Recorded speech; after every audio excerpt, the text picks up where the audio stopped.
Welcome to the Capital Gains Tax Solutions podcast, where we believe most high net worth individuals and those who help them, they struggle with clarifying their capital gains tax deferral options. Not having a clear plan is the enemy, and using a proven tax deferral strategy, such as the deferred sales trust, is the best way for you to exit your cryptocurrency, business, real estate, all tax deferred, and grow wealth. I'm your host, Brett Swartz. Each episode, I'm joined by some of the best real estate, financial, wealth, and business minds in the world, where they share their ideas, deal stories, and inspiration. So together we can make complex tax deferral strategies simple and passive income plans achievable. I'm also streaming right now on expertcresecrets.com, expertcresecrets.com. Hey, I'm excited about our next guest. We're talking about how to automate your six-figure real estate investment business. And our next guest is out of the great state of Arizona. He also spent some time in Fresno. I'm in Sacramento, for those who are wondering as well. And he is the host of Master Passive Income, a blog and podcast about investing in real estate and rental properties. It's his desire to help you succeed investing in real estate rental properties. Master Passive Income is committed to helping you on your business journey by sharing insights into how to be successful real estate investing in rental properties and so much more. Please welcome to the show with me, Dustin Heiner. Dustin, how you doing, sir? I am doing excellent, Brett. Thanks for having me on the show. I really appreciate it. Absolutely. Pleasure to have you. Well, for our listeners getting to know you for the first time, would you give us a little bit more about your story and your current focus? Yeah, so my whole idea of life was working a job because I was told that when I go to school, I get a job and then I retire, 40, 50 years later and eventually just retire and move on from working. And I thought, you know what? I'd rather retire sooner. So what I decided to do was start investing in real estate rental properties and buy one property after another. And now at 37 years old, I was able to quit my job. And now I have 30 plus properties now. I literally don't need to work. And now a lot of people might have heard the book, The 4 Hour Work Week. Well, I don't mind that, but I don't like working that much. I only work 30 minutes a month. And that's literally, you heard me right, 30 minutes a month. And that's just getting my statements, reviewing them, making sure that everything's looking good, and then put it away because I have my business run itself. And now all I do is buy more properties so that I can have more properties to eventually pass down to my kids. We live on that passive income. And so that's what we do now is invest in, when I say single family homes, it's like fourplex, triplex, duplex, and a single family home. So any one of those, once you get into 5 units, that's multifamily, apartment complexes and stuff like that. But yeah, multifamily is great, but I love here at Master Passive Income, single family homes that really just get us passive income and cash flow every single month. Beautiful. I love that you focus on a niche, and we'll get into those secrets here about how to automate and build a six-figure real estate investments with 4 units and below. But before they go, Dustin, I want to dive in a little bit more to your story. I believe we've all been given certain gifts in this life, and these gifts are given to us to be a blessing and help to others. So I want you to picture maybe your high school days, maybe it's your university days, when you're a younger lad, before you're 37 and retired self, which is amazing, by the way. Congratulations. Thank you. And I want you to think about maybe those 1 or 2 strengths. Some people call them superpowers. Again, I think they're blessings and gifts to us to be a gift and a blessing to others. So what are those 1 or 2 that you believe you've been given, and how does that help how you help and bless people today? I think one of them would be that I'm very driven. I'm not necessarily driven towards like money or anything like that. When I see something that needs to get done, I move forward, and I guess I get focused on doing that. And so with that helped me to build my business, to get out of working the job for somebody else.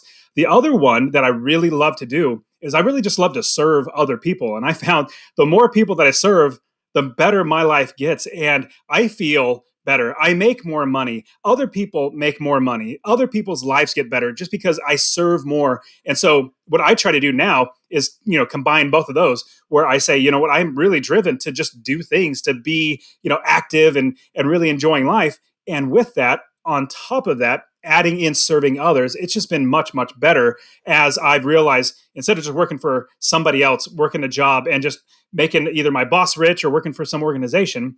Instead, if I was on my own, I can help more people in the way that I want to help them. So those two things really coupled together have, I guess, helped me to be better at helping people and making other people's lives better. That's awesome. Yeah, I love it. You're driven, focused on getting things done, and then loving to serve others. And those are great gifts to have. Moving into the subject at hand, automating your six-figure real estate investment business. What's the first secret, Dustin, to getting your business to automate to a six-figure real estate investment business? So that's a great question. And as I'm thinking about it, I'm going to take one giant step back. So automating is one. We absolutely want to automate, but let me give you a story about how I got to the point where I was able to know that I can do it, because I can teach anybody how to invest in real estate. I literally can, but getting somebody over that hurdle to say, "Oh man, if Dustin can do it, if Brett can do it, like I can do it." So I love to share a story. Now, this story is date back a few number of years ago, and I have four kids. So if you're watching this, you can see my four kids in the picture behind me. So I have four kids, but on the birth of my fourth child, I was working for the county government over in Fresno, California. It was a good job, and I was working just like everybody else was, and I'm working for the county government, put in 40 plus hours a week. And so I went on paternity leave after my fourth child was born.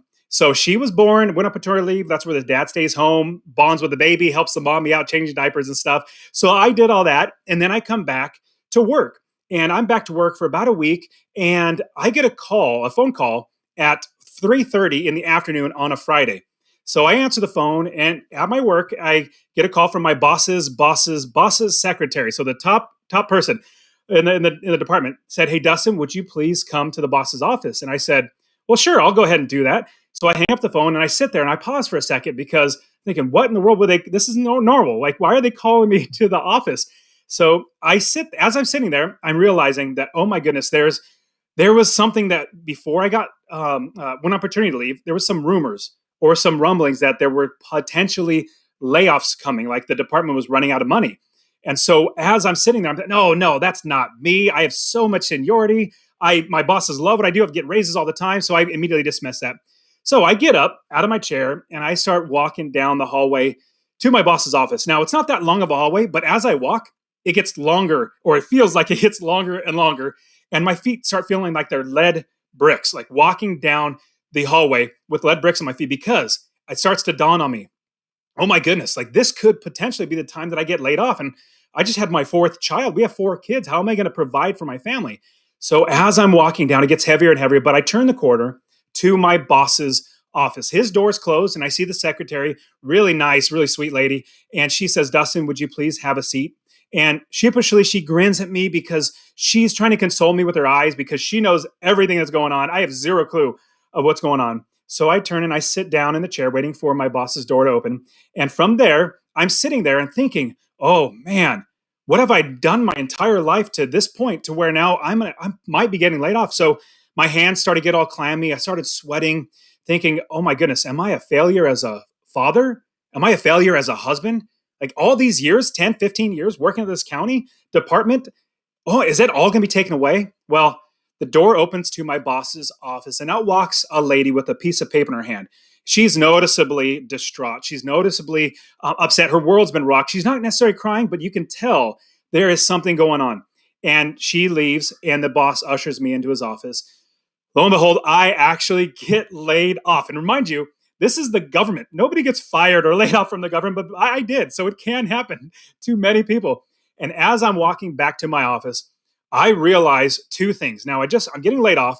I need to do two things. Number one, I need to provide for my family. That's the number one thing to do. So I need to get a job right away to get money to put roof over our heads, food on the table.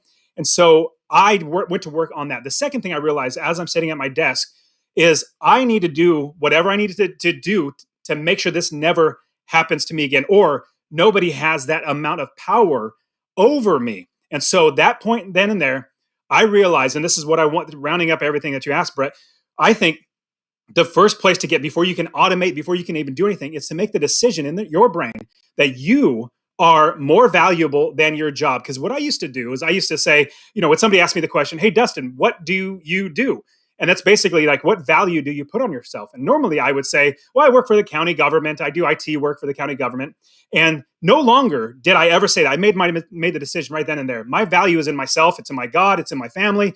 And so what I decided to do was say, from that point forward, I'm telling everybody, I'm an investor. I invest in real estate. Even though 100% of my money comes from my job, that's my part-time. That's my side job. My number one business is that I'm an investor. So everybody listening to this is something you need to realize, is that your value is so much more than anybody can ever pay you. In fact, your boss is only paying you just enough to keep you working. and not quitting, but not so much as taking money out of their pocket. Now, I'm going to round out the story to fast forward to the very end. About 6, 7 years later, after I made that decision, I bought property, rental property after rental property after rental property. And then I had 30 plus properties. And I said, you know what? Even though I'm making $75,000 here, working here, I'm losing money. So I made the decision to actually quit. Now, to round everything out, the last thing, as I'm walking to my car, remember, I'm working in the county government downtown. I have to I have to park 2 blocks away. Maybe it might even be a mile away. And so I was walking home like I do every single day to my car. It takes about a 20-minute walk. Well, if you contrast the walk to my boss's office, felt like my feet were lead bricks. This time, I felt like I was walking on clouds because I quit my job, never needed a job again because I have passive income. My business is automatic now, which we'll get into, and I'll literally walk you through the entire process on how to do it. And it's automatic. I make money every single month, whether I work or not. In fact, the less I work, the more I just make money because I don't do any work. Other people do the work for me. So I want everybody to realize that the value is in you, not in your job, and you can do it just like I'm just a normal guy. And so if I can do it, you can do it. Amazing. I absolutely love that. I love that. From county job in Fresno, California to retired at 37, from big lead feet, very scary, fearful stuff when you have to provide for your family, to walking on the clouds and being able to help more people do it now. That's an amazing story, Dustin. So let's dive right into the first secret or first step to automating your 6-figure real estate investments. The biggest secret or biggest step I will tell you is you need to build the business first. Now, a lot of people who teach real estate or tell you how to invest in real estate say what you need to do is find a property, make sure you run the numbers, make sure you're making, I don't know, $50 to $100 a month in passive income. And then after you find that property, you find somebody to actually buy the property. You can find a realtor, then you buy the property. Then you find somebody to fix it up. Then you find somebody to manage the property. Then you find somebody to rent out the property. In my opinion, that's literally all backwards. We don't do that. In fact, if you're going to do that, it's rather sad, but I love buying properties off of people that do it the wrong way, which is that way. They do it the wrong way because they get fed up because they didn't do it right. The number one secret that you must do is build the business first. And let me explain what that actually means. So I'll give you an example of what it means. So if you're going to start a convenience store, and everyone knows what a convenience store is, I mean, it's basically fountain machines and candy bars and stuff like that. So if you're going to start a convenience store, you're not going to lease a space, open the doors, and put a box of candy bars in there.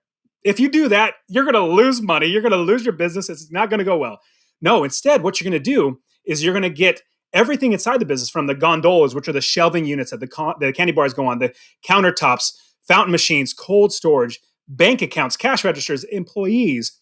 You're going to set everything up before you buy any inventory to put it into the business. So you build the entire business, then you put inventory into it. Just like that in real estate, you need to do the exact same thing. Just like that, you build the entire business first.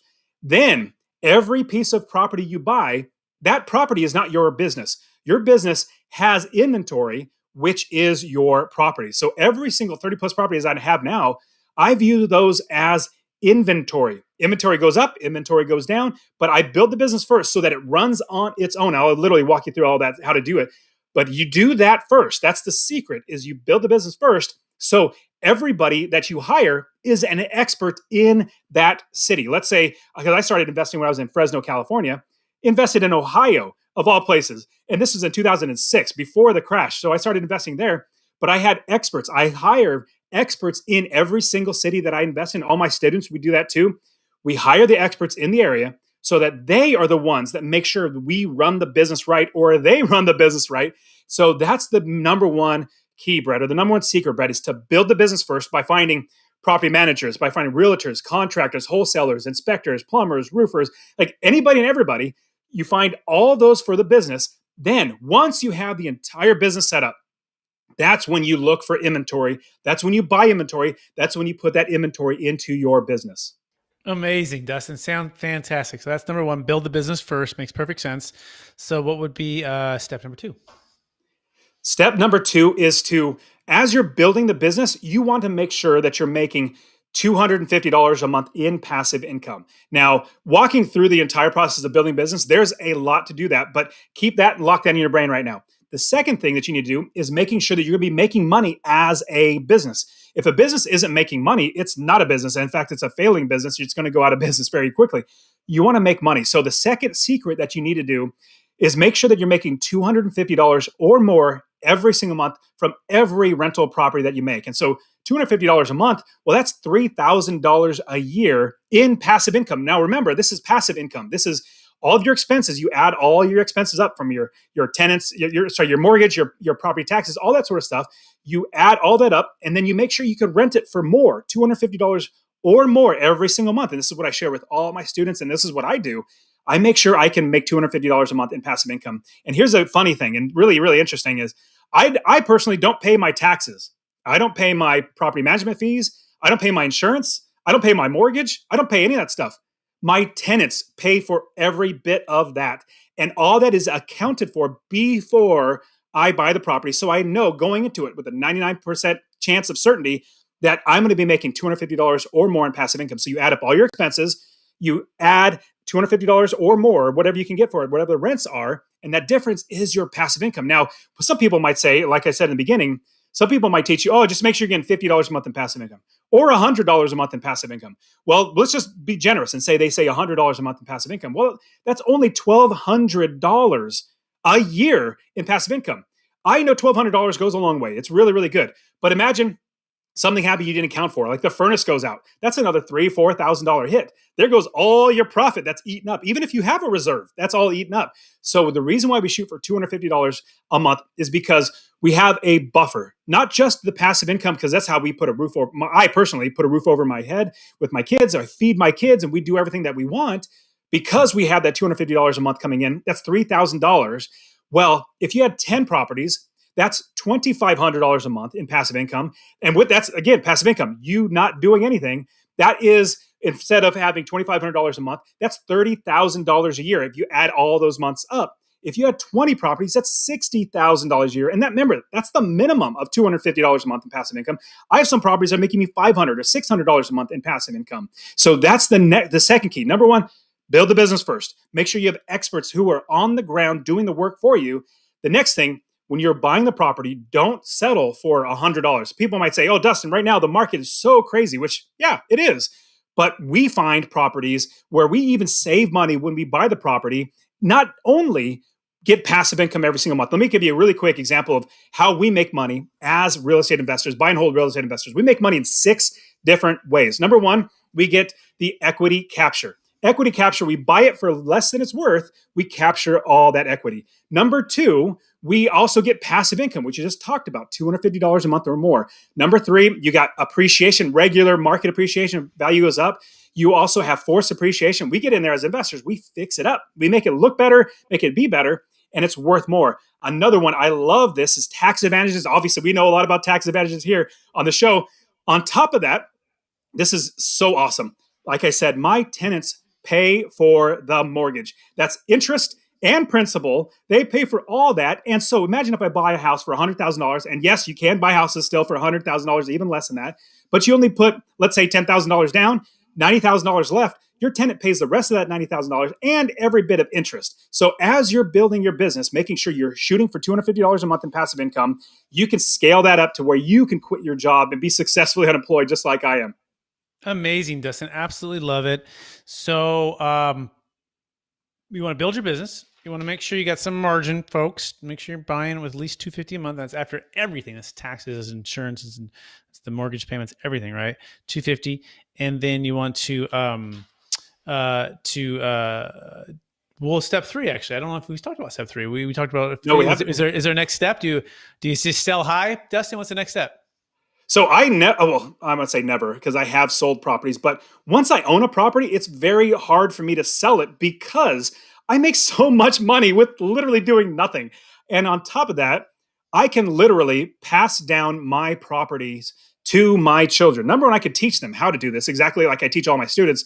I am teaching them how to do this, but I literally will give these properties to them so that they will have them on top of everything else. So when I'm thinking about the properties that I own, if I'm making $60,000 a year, $80,000, $90,000 a year, $120,000 a year, whatever it might be from these properties. If I sell it, then I don't make money and I can't pass it down. Now I might do it like, let's say I'm going to make $100,000. If I sold one house, made $100,000, I might do that. But at the same time, for the longevity of the entire span of the life that I own it and my kids own it, we'll probably make more than $100,000, give or take. It just depends on how. Now, here's what I think the third tip that you need to do. The third thing that you need to do is make sure that you are running everything through your experts on the ground. This is how I automate it. So first one, we build the business. We find all the right experts. And that's tricky to do, but we can do it. Second one, we make sure we're buying the right properties that are making us $250 a month or more every single month. And the third thing that we do is we do not buy a property unless our experts say, they basically check off or sign off on saying, hey, Dustin, this is a good property. I really think this is a good property, or I don't think this is a good property. Hey, last thing you want to do, because this is, remember when I said it earlier, that I love buying properties off of people who did it wrong and they bought the wrong property or they didn't know what they were doing. And I buy it for a discount because they're just so tired of, like, I'm fed up, take the property. I don't want it anymore. I'm tired of tenants. I don't want to do it anymore. Well, I love buying properties from people like that. It's sad to say that it happens, but it does when they don't do it right. But what we do is we make sure that our experts sign off on the property saying, hey, Dustin, this is a good property. Now, the sad thing is, if you bought a house without knowing your property manager, you bought a house, you got it fixed up, and then you try to find a property manager, and literally every single property manager comes to you and says, I can't manage this property. It's in a bad area. I'm literally afraid for my life. And you just spent $150,000, $200,000 on the house fixing it up. We don't want to do that. We want to have our experts tell us, because they're the boots on the ground. I don't even care about databases like Zillow or online things. Those are good. Those are really good tools. But I care about the experts on the ground. They're the ones that automate the business and make sure that I don't screw up. Got it. Amazing, Dustin. By the way, you can learn more about Dustin Heiner at masterpassiveincome.com. That's masterpassiveincome.com. So, Dustin, we are running out of time. So, are you ready for the lightning round? Let's do this. All right. Knowing what you know now, if you go back to your 25-year-old self, what's the one golden nugget you'd make sure to tell yourself to do? I would say absolutely go after passive income. Now, it could be rental properties. It could be other things. I love rental properties, but there's so many other ways to get passive income personally, from online business, starting a podcast, YouTube channel. Perfect. I just love the idea of not working for somebody else so that I can work for myself to get paid for the value that I bring, not for the hours that I spend. So it's passive income. Just go after that. Perfect. Beautiful. What's the one book you've recommended or gifted the most in the past year? I absolutely love the book, Richest Man in Babylon. Richest Man in Babylon by George S. Clausen. Very great. It's a fictional story, but it teaches really good principles on finance and investing and everything. Really good. Got it. Love it. What is the biggest frustration with capital gains tax deferral or the 1031 exchange? Oh, that it's not long enough, because I find a lot of my students and myself, we were selling a property and we have to settle on a property as quickly as possible to put our money into. That's usually the biggest gripe that we have. Yeah, we call that the shotgun wedding, right? You got to get engaged in 45 days and married in 180. Most people don't make decisions like that, especially if there's not a lot of inventory and prices are so high. So we do have a solution for that, folks. If you're wondering, it's called Deferred Sales Trust. You can save a failed 1031. It works for cryptocurrency, primary homes, businesses, $1 million or more in gain, $1 million or more in net equity. You can learn more about that at capitalgainstaxsolutions.com. Next question. What are you most curious about right now, Dustin? Curious about how I could serve more people. I'm just I started my YouTube channel. So I have my podcast where I teach, literally it's just me talking about real estate, how to invest in real estate. And then I was like, I can help more people if I go on YouTube. So I started my YouTube channel, Master Passive Income, on YouTube. And so I just been putting out lots of just free content, literally saying, this is how you invest, because like I said, I could teach anybody how to do it. Getting them over that hurdle to say that they can do it, that's the bigger thing that they need to get over. So I just give as much content as way as possible. Amazing. Last question. How do you stay centered in your values and encouraged to reach for new heights? So I haven't done this before, but I have on my desk, if you look at this is the Bible. I read this literally every day. I read it to my kids literally every day. If you ask me how to get centered, that's literally how I get centered and stay centered, as well as my kids. So if I'm doing anything that's against the Bible, I change. If I do anything that's with the Bible, I just stick with it. Beautiful. Likewise with myself, I have 5 kids, by the way. Our kids should meet someday. And Amen. It's about similar ages as well. That's really cool. That being said, Dustin, for our listeners who want to get in touch with you, will you remind them one last time how they can find you? Yeah, thanks, Brett. And I really appreciate being on the show. So I have my podcast. Love podcasting. I've been doing it for a long time. Master Passive Income Podcast. Just look that up. Same thing, masterpassiveincome.com. Find me there. You can contact me through there. But yeah, no, it's been great. I hope that people can realize that they can do it. If I can do it, I'm just your next door neighbor. If I can do it, you can do it. If Dustin can do it and Brett can do it, you can do it. So go to masterpassiveincome.com. Dustin, I want to thank you for being on the show, sharing a bit about your story. So much wisdom. I want to encourage you to keep being driven, focus on getting things done and loving serving others so they can create and preserve more wealth in real estate investing. And I also want to thank our listeners for listening to another episode of the Capital Gains Tax Solutions podcast. As always, we believe most high net worth individuals and those who help them, they struggle with clarifying their capital gains tax deferral options. Not having a clear plan is the enemy, and using a proven tax deferral strategy, such as the deferred sales trust, is the best way for you to sell, defer capital gains tax on the sale of primary homes, businesses, investment real estate, cryptocurrency, Ethereum. It's going crazy today, people. Look at that number. Deferred tax, create, preserve more wealth in real estate or other investing. Please go to capitalgainstaxsolutions.com to learn more about that. It's capitalgainstaxsolutions.com. Or if you're a business professional, you want to learn how to use this to help your clients, you can go to experttaxsecrets.com. That's experttaxsecrets.com. Please rate, review, subscribe. We so appreciate